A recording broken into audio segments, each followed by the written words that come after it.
These bankers and these regulators have gone through a period, 1982 to 2022, the most benign financial climate in human history. The interest rate fell and fell and fell. Declining interest rates are very good for capital consumers, for bank borrowers, and they're very good for banks. The value of bonds goes up as the interest rate falls, and loans are bonds. But that circumstance changed. The interest rate has doubled. The benign economic climate is over. The regulators who were trained in a benign period, and some of the bankers who were trained in benign periods, aren't psychologically attuned to the demands of the next decade. Here at Liberty and Finance, we're licensed brokers with Miles Franklin. We are standing by the inventory, ready to make sure you get what you need, even into the wee hours of night and on weekends, because preparedness doesn't stop. Call us 1-888-81-LIBERTY. That's 1-888-815-4237.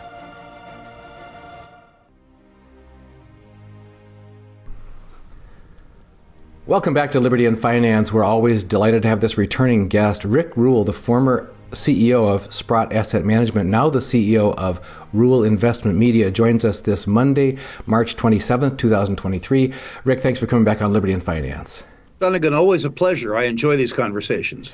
If you keep having these remote investing boot camps as frequently as you're now cranking them out, we're going to have to keep having you on more often, although that's not any difficulty on our part, because usually our subscribers are asking, when are you going to have Rick back on? So we're glad to have you. And I just heard you've got an upcoming electric and battery metals remote investing bootcamp coming up. So I'm going to be asking you about that in just a few minutes. But first, I just wanted to check in with you. I'm sure you're getting deluged with calls from clients asking your opinion of the direction that things are heading regarding banking, which you also have one foot in that door as well, and the stability of the financial complex in general, including the dollar, not the least. But could we start with your assessment, maybe your elevator speech about the stability of the U.S. and global banking system? A big question, but one I look forward to discussing with you. You know, Donegan, I've been involved pretty deeply with 6 banks in the past, and as you say, I'm part of starting another bank now.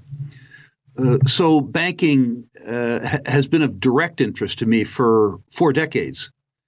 Never mind my life as both a depositor and a borrower, which has been fairly extensive. If people were to review the discussions that you and I have had over the last 3 years, Donegan, you would find lots of discussions of the bad habits that led up to the circumstance that we're facing now in commercial banking. You and I have talked in the past about the fact that your government, the U.S. government, believes that a 7% equity slice is sufficient in banking, which is to say they encourage banks to be 90% or rather 93% leveraged. That's what fractional reserves are all about. The equity on the balance sheet, which is to say the shareholders' funds, are meant as a sort of a deposit against a mismatch in assets and liabilities. So it's important that depositors and shareholders, and borrowers for that matter, understand the leverage inherent in the system and understand the need for the prudent allocation of capital and the prudent management of banks, which we haven't seen. We too, Donegan, specifically noted the duration mismatch, which is to say that banks borrowed from depositors or from overnight sources like other banks, funds at low interest rates and put them out at higher interest rates in the longer term. Specifically, many banks like Silicon Valley Bank owned mortgage bank bonds with 4, 5, and 6 year maturities, which were funded by demand deposits, which is to say that there was no match between either the durability or the duration of the assets and liabilities. When the interest rates rose precipitously, this did two ugly things to Silicon Valley Bank, which we also discussed, you and I, in earlier discussions. The first is that it raised the cost of the overnight funding dramatically, lowering the spread, the credit spread enjoyed by Silicon Valley Bank. But much more importantly, it lowered the value of the obligations they had on the asset side.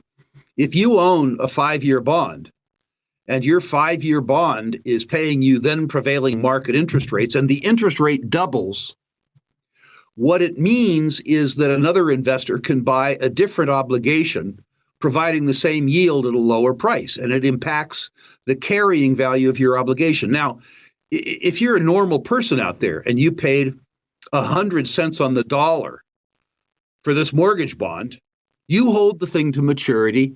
It doesn't matter that much. But if you're leveraged 9.3 to 1,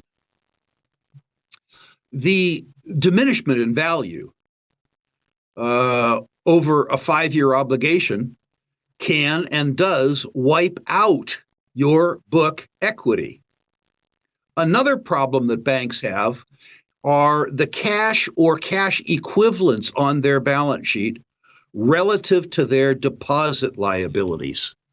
A well-capitalized bank has access to immediate liquidity equal to 20 or 25% of the size of their immediate deposit liabilities. Longer-term CDs are different. But to the extent that a bank has in overnight obligations or now accounts, let's say $100 million in deposits, they need to have $20 or $25 million in immediate liquidity available to meet circumstances like today. A further problem with regards to Silicon Valley Bank, and then I'll stop answering this question ad nauseum, was the odd nature of their deposits. Non-core deposits, which is to say brokered or uninsured, large deposits, accounted for 97% of Silicon Valley Bank's deposit base. At most banks, they're 10 or 15%. And the character of these non-core deposits was problematic too. They came mostly from the venture capital and technology businesses. Venture capital funds would put money on deposit with Silicon Valley Bank that they had raised for investors before they had deployed it in investments. And the technology companies that they financed would put the money raised from equity in Silicon Valley Bank before they spent the money on maintaining or increasing the size of the company. When the technology ecosystem 2 years ago began to show some signs of funding distress, this source of capital began to dry up.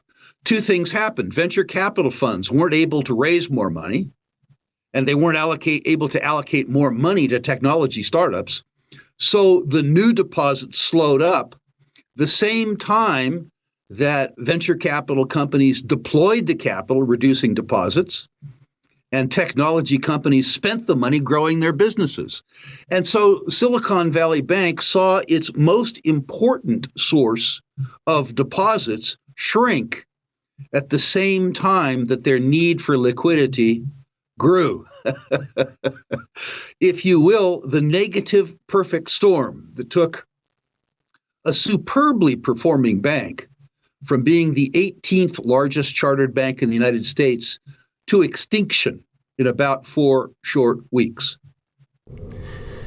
The plight of Silicon Valley Bank, people wonder whether it was a one-off, and then they saw a couple other banks get into trouble, maybe 4 total now within the last 2 weeks or 3 weeks. Your assessment, and the Wall Street Journal came out with a report saying like 186 other banks were in similar straits to Silicon Valley Bank.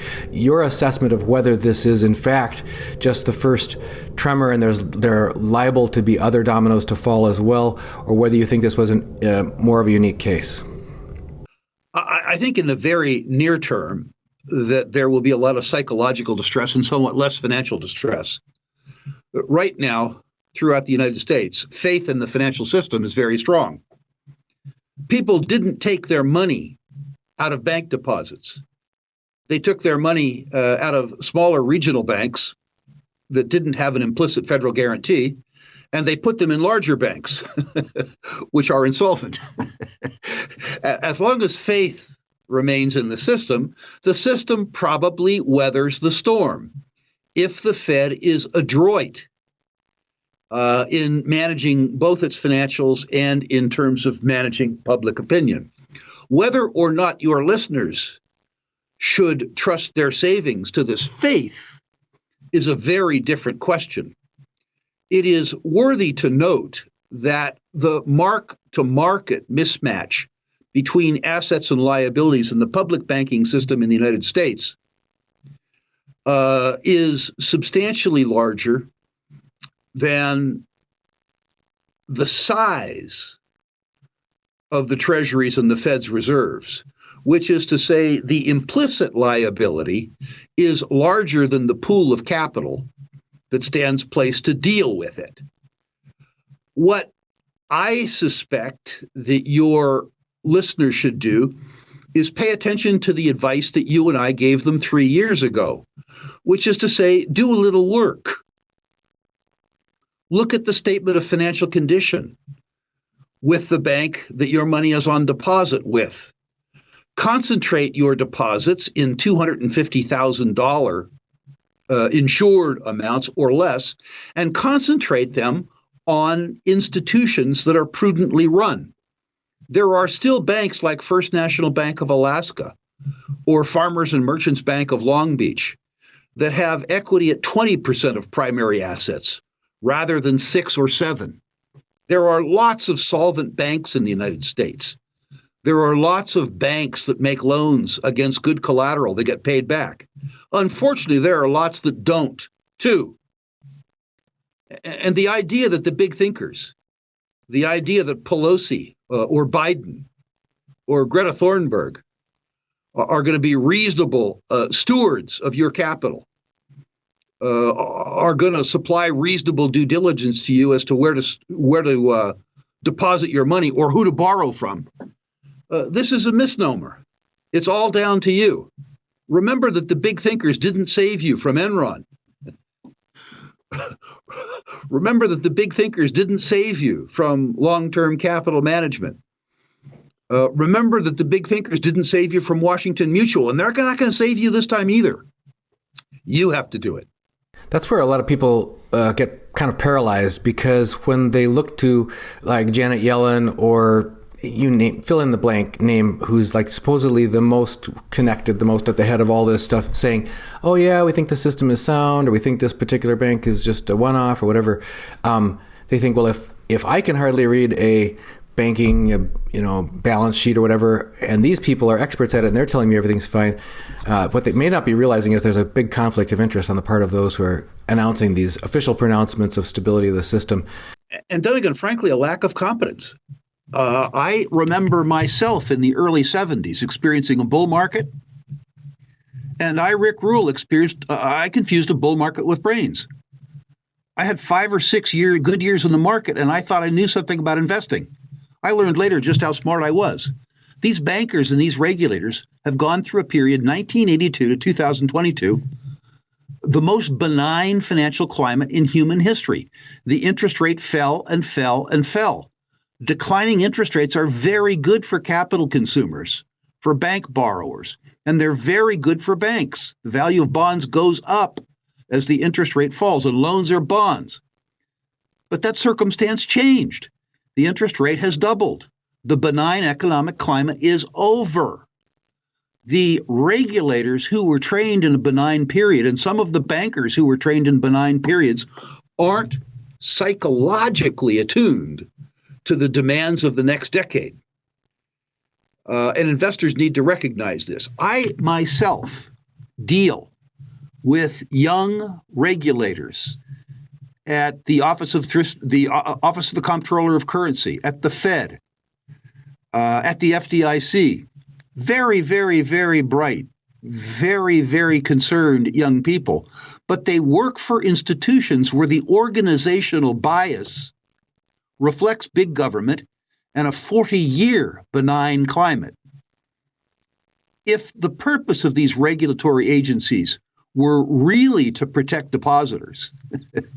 If the employees at these organizations were actually charged, by the way, these employees, the ones I've come in contact with around the organization of Battle Bank, are wonderful people. If their charge became less political and became more geared to consumer protection, our banking system would be in very good shape. Now, it might be very difficult for somebody who couldn't afford a home to get a loan on one. It might be that the banking system ceased to exist to subsidize politically correct activities. But the interests of the depositors would be in much better shape, Dunnigan. If we could shift the focus now from the banking system itself or individual banks to the currency, you could take that as broadly as you'd like, the U.S. dollar or global fiat currencies. People are also concerned, even if, because you've talked to us for years and years and years about maintain bullion liquidity, maintain cash liquidity, and then you can do your investing and speculating after that.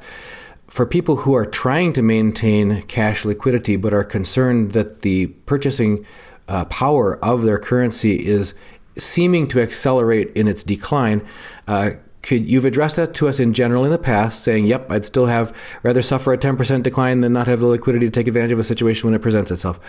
Any shift in that emphasis based on the potential for acceleration of devaluation of the currency now? None whatsoever. You need to maintain liquidity. You need to maintain U.S. dollar liquidity if you live in the United States, but you need to maintain it in short-term durations. Don't be a yield whore. Don't put your money out in 5 or 6 year term for 10 or 15 basis points.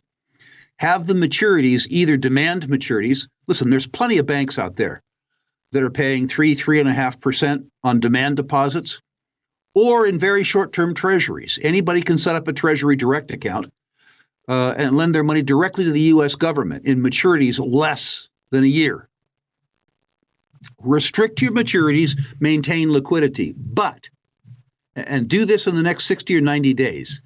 If you don't own physical gold or silver, if you don't have an insurance policy, put your insurance policy in place, not with 100% of your portfolio, but with enough money that you sleep nights and stay calm.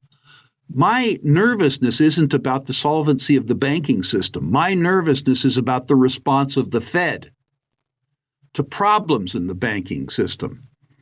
My suspicion is, as the strains in credit markets increase, as liquidity decreases, the policy response from the government will be to increase quantitative easing.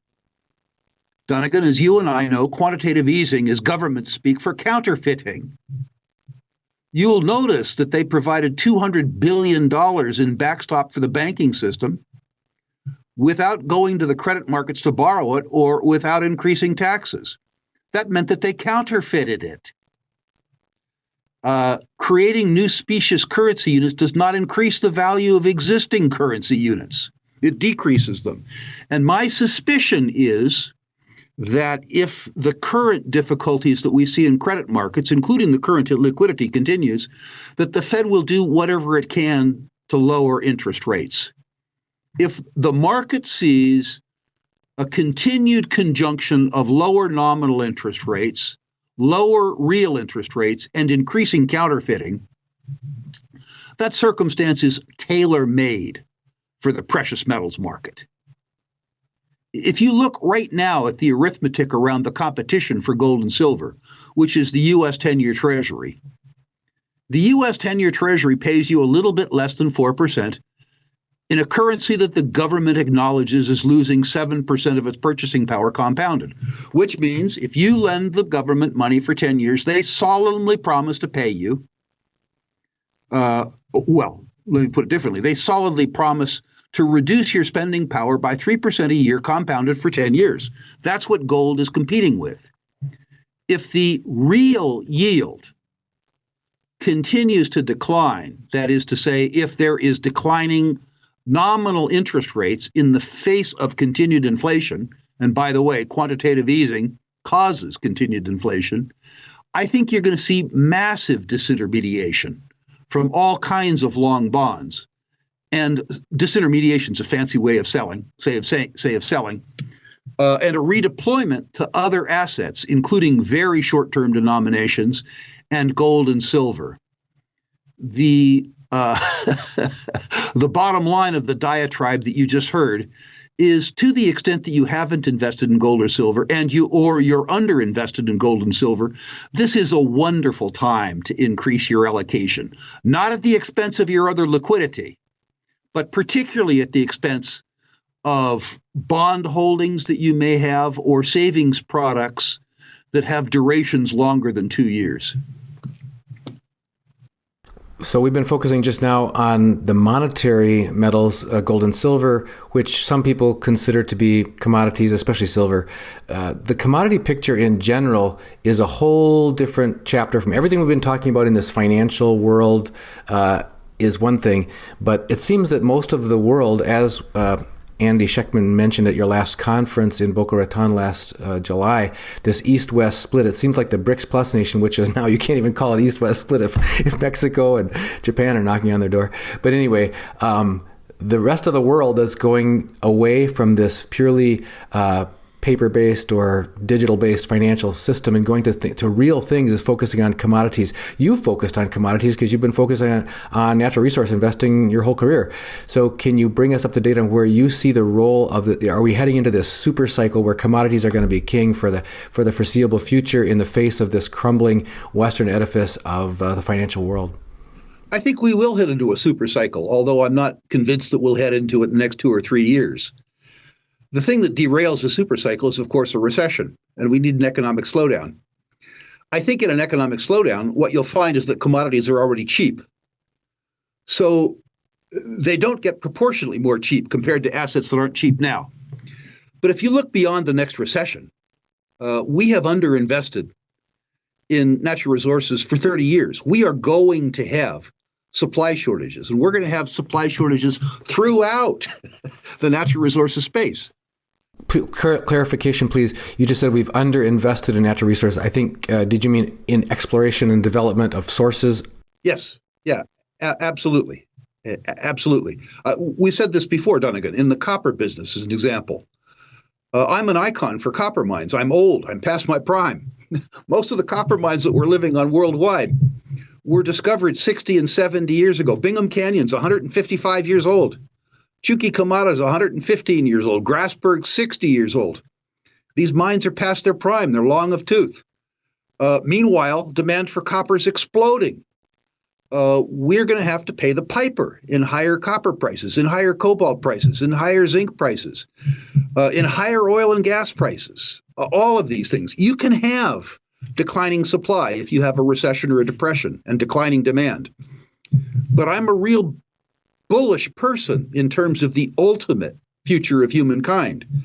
We've done a wonderful job as a species over the last 40 years, lifting the poorest of the poor out of dire poverty. And hopefully we continue to do that. Poor people want to live like you and I want to live better. And all of that, the raising of material living standards of 8 billion of us on Earth, require more resources.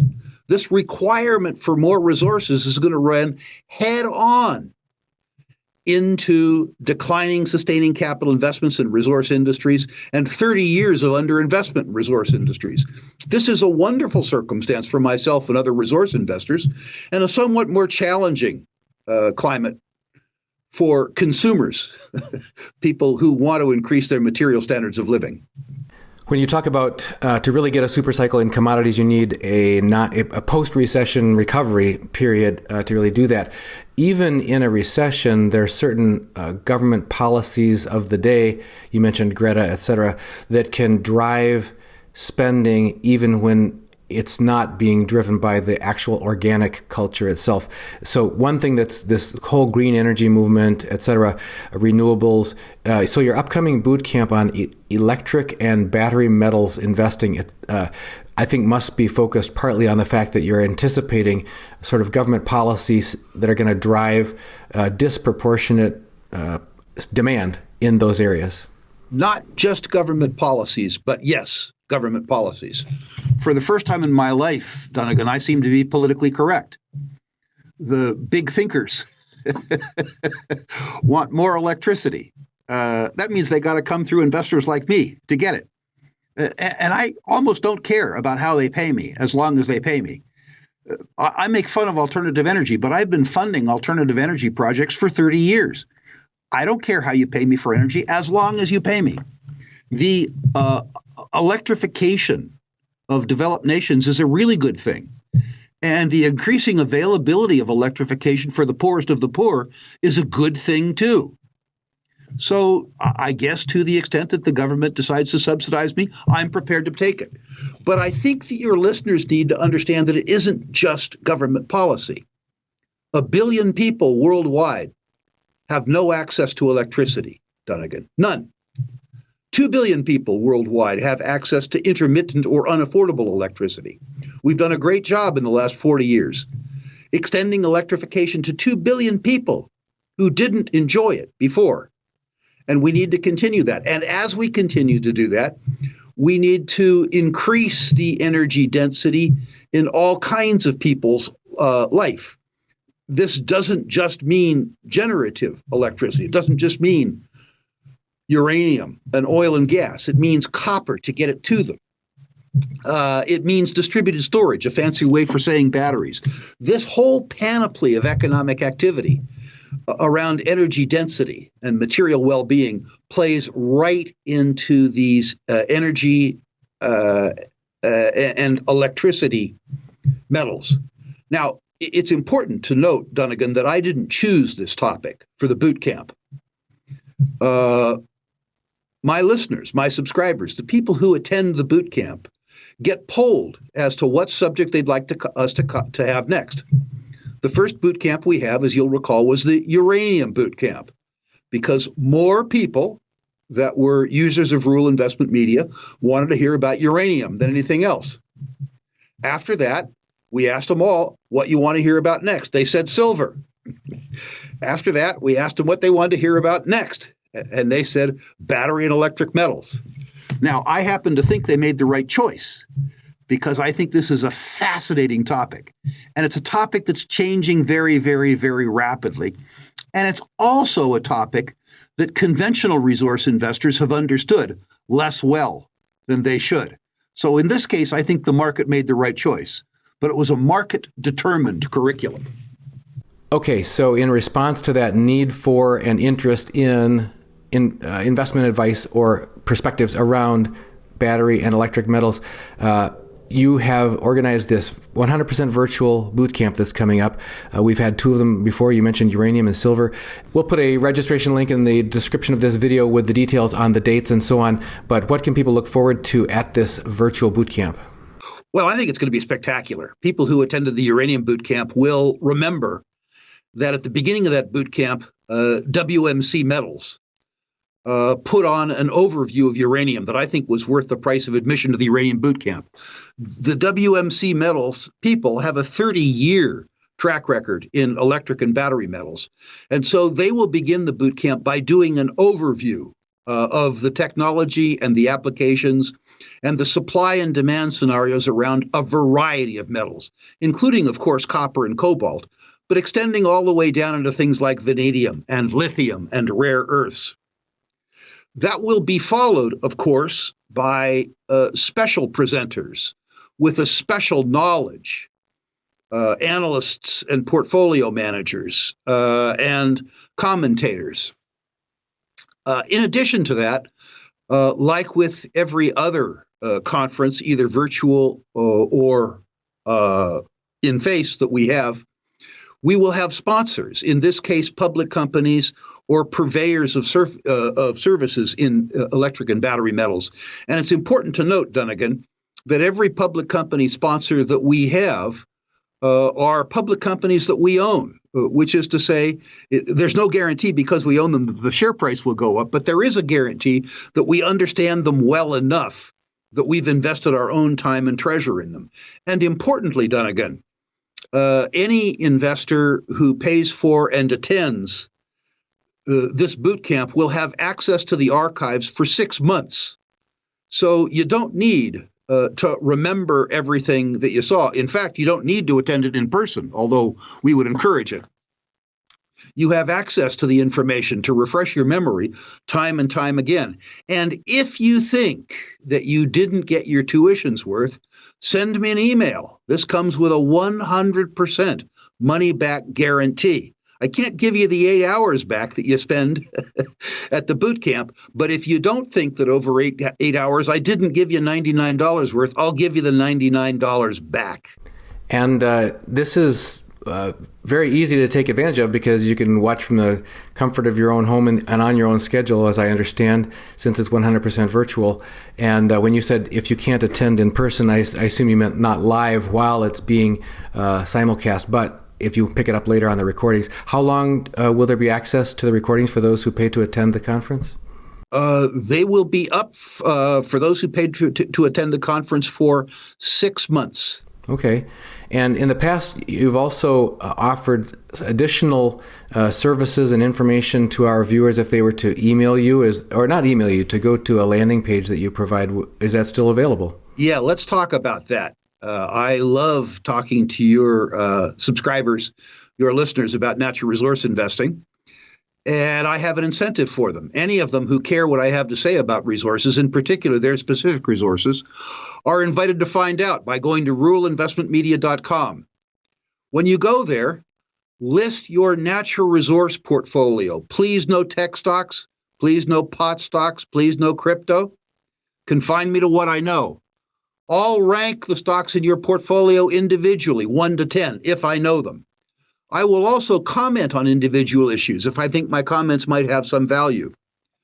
While you're there, if you're concerned about your bank and want to be involved in a better bank, if you want to be paid interest on your checking account, if you want to establish an IRA that can own duplexes or fourplexes that you operate, if you want to borrow money against your precious metals holdings, or simply if you care about being part of a better bank, in the question and comment section, list bank. Finally, if you're an accredited investor interested in doing private equity placements or private debt placements for that matter, and you care about what private placements I'm participating in, I'm prepared to tell you for free. If you're an accredited investor interested in private placements, in the question and comment section, simply write down placements, and I will include you on the notification list at no charge, where I will disclose to you those private placements which are available to other investors. Note, I charge you no fee for this, and I don't charge the companies any fee for it either. It's totally free. Well, I understand that hundreds and hundreds of our viewers have taken advantage of those offers over the last years, and it's still available now. That's awesome. They'll find all the descriptions in the link in the description of this video. So, and folks, also remember, if you don't want to miss a single interview with Rick or any of our returning guests, make sure you go to libertyandfinance.com, all spelled out, libertyandfinance.com. Put in your name, your email address, click submit, and you'll get one confirming email. Once you confirm, you'll be in. You'll get one email in your inbox every day with our latest interview and any specials. And Rick, we're always glad to have you here giving us your perspective of your decades of experience in the natural resource space. It certainly seems to be an area that is going to deserve our close attention this year and in years to come. And we're glad to have you always with us here on Liberty and Finance. Well, Dunnigan, thank you for the wonderful conversations that we've had over the years. And thank you, too, for your continued support of our educational products like our conferences and our boot camps. Thanks, Rick. Glad to have you back. Hope to have you back again soon. Thank you, sir. Miles Franklin Precious Metals is one of America's oldest and most trusted bullion dealers. Miles Franklin is A+ rated and accredited by the Better Business Bureau, licensed and bonded, and has 0 complaints ever registered. Here at Liberty and Finance, we are licensed brokers with Miles Franklin. To order, simply call us, discuss your needs, and we can let you know our live inventory, prices, and availability, and lock in your order over the phone. Once your order is locked, the price is held for you regardless of market fluctuations, and the metals are reserved for you awaiting your settled payment. Within 1 business day of ordering, you will receive an email invoice detailing the order and payment instructions. Miles Franklin accepts payments by bank wire, ACH or electronic check, money order, check mailed priority mail, and cryptocurrency. The fastest forms of payment are bank wire and cryptocurrency. Upon settled payment, metals will ship out within 3 to 5 business days. You will receive tracking information via email. Domestic shipping charges are $15 for any order under 500 ounces of silver or 10 ounces of gold.